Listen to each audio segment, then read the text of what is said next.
Mitu sõna sa eesti keeles tead? Ära kaua mõtle, täpselt sa niikuinii ei oska öelda. Lihtsalt intuitiivselt esimene vastus, mis tuleb. Nii. Ja mitut sõna sa kasutad? Tegelikult.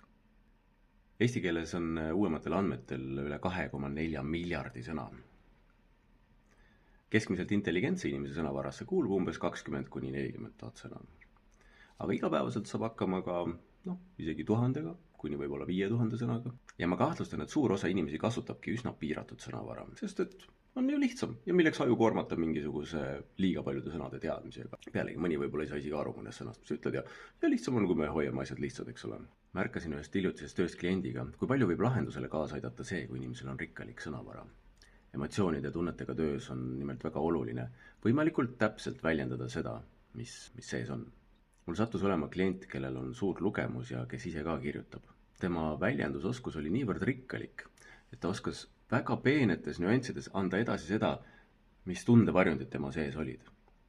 Ja selle tulemus oli see, et me saime eriti täpselt pihta, kust see asi oli pärit, mis oli selle juurpõhjus ja samuti loomulikult, kui sa täpselt aru, millega sul on tegemist, seda oli palju lihtsam lahendada. Taipasin esimest korda, kui palju kasu võib olla suurest sõnavarast. See pole mitte üksnes nauditav kuulata, kui inimene suudab kasutada suuremat hulka väljendeid, mis võib luua elust värvikama ja ruumilisema pildi ja anda rohkem edasi seda, mis selle jutu iva on. See võimaldab palju täpsemalt töötada ka teraapilisel tasandil.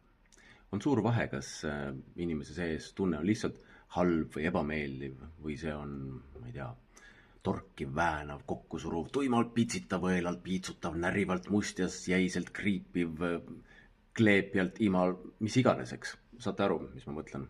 Ja vahel pole tunnet täpselt määratlemata isegi päris hästi võimalik seda ära lahendada. Või siis kulub selleks palju rohkem aega ja energiat. Mitte alati pole see kõige olulisem, aga nagu antud juhul nägin, võib see teinekord anda suure eelise. Ja see kõik pani mind mõtlema sellele, kui palju on vähenenud ilukirjanduse või üleüldse raamatute lugemine. Minu enda jaoks on just raamatud olnud võib-olla kõige olulisem allikas üldse oma sõnavara oluliselt suurendada. Märkasin seda juba teismelisena, kui mõtlesin, et kuigi see oli kooli kohustuslikus kirjanduses ja ma üldse ei suutnud Kalevipoega lugeda, siis ma mõtlesin, et ühel ilusal päeval ma kindlasti loen selle läbi, kas või lihtsalt sellepärast, et tuletada meelde või saada tagasi kõik need ägedad sõnad, mis eesti keeles on olnud. Aga üldiselt näib, et lugemuse vähenemine on üldse üks märk inimkonna mandumisest. Aga äkki pole kõik veel kadunud. Minu jaoks oli see taipamine märgiline ja seda jagades äkki ärkab kelleski veel mõte pooleli jäänud raamatust ja tekib soov seda taas kätte võtta ja võib-olla otsida üles mõni raamat, mida sa oled ammu tahtnud lugeda. Ja kui sellised taipamised või märkamised tulevad, siis on alati väike lootus, et see võib olla märk pöörduma hakkavast trendist.